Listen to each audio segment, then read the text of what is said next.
มาสูงพี่น้องทั้งเซ็งค่ะมันได้ก็เป็นวันหยุดค่ะพี่น้องค่ะนะก็การถจักรไถนาบนกวยเขานะจักรไถนาในเขาเอามาปั่นน้ำค่ะพี่น้องค่ะนี่ค่ะมาอยู่จมหนองเลยค่ะในพี่น้องเขาอ๋อยตั้งเหลียดได้ก็ปีเจ้าค่ะ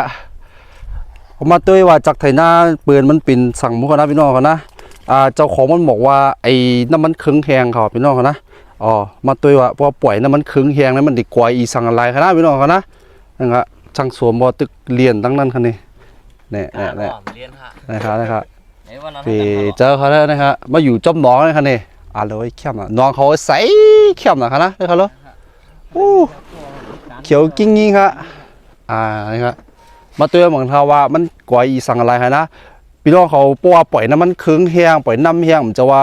รถเยิมว่านะรถเล็กผมว่ารถเยิมว่าไอ้รถคึงไถนุ่งไถน้ำว่านะในก่อยครับก่อยเมียวครับว่าเขามาตัวว่ามันกวยอีสังอะไรครับนะมาครับพี่น้องครับแน่นะครับเนี่ยช่างโสมกับช่างเชี่ยวเขาว่าเนี่ยในขณะเครื่องมันเหมือนในคันนี้เครื่องไถนามือเข้าในเขามาปั่นน้ำตั้งในคันนี้นะครับเขาเอาใส่น้ำมานะใส่น้ำมันก็เอาขึ้นตั้งเนื้อบุญค่ะนะครับมึงไทยก็ผมจะว่าเขาก็สูบเหมือนได้ครับพี่น้องอย่าไปพูดถังใหญ่กันก็เหมือนกันนะครับนี่ครับมันเป็นหือค่ะทั้งสองมันแกว่งอะไรขล่ะเพราะนั้นมันเคืองเฮียงได้ลัดเนี่ยปืนพองค่ะเหรอนะคะชามละลายค่ะอันนี้มันอยู่กับอะไรมันขานั่นอยู่ที่การลูกสูบเนี่ย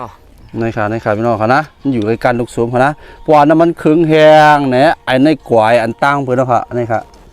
นะครับเดี๋ยวออกไปสีเหลืองนะครับเนาะกวยออกสีเหลืองผมกวยออกสีขาวอันนี้นี่อันไหมกันนะเพราะอันไหมเนี่ยเป็นสีขาวยังไงอยู่ครับนี่อันไหมค่ะอันนี้เป็นห้องชาบมาเมืองใต้เขาห้องอย่างกลมหูนะหูจักกันฮะเนี่ยกลมหูจักเหรอครับ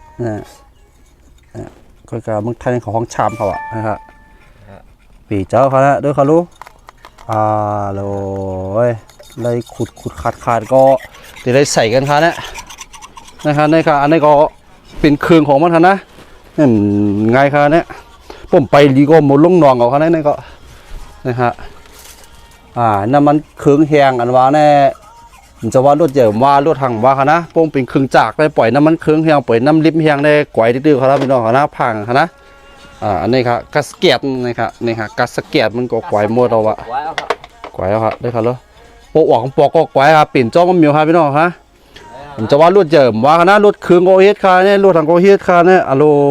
ตุกขะขันใจนะค่ะเนี่ยได้ครับแล้วชื่อหมายของชื่อฮะนะวัดเจ้า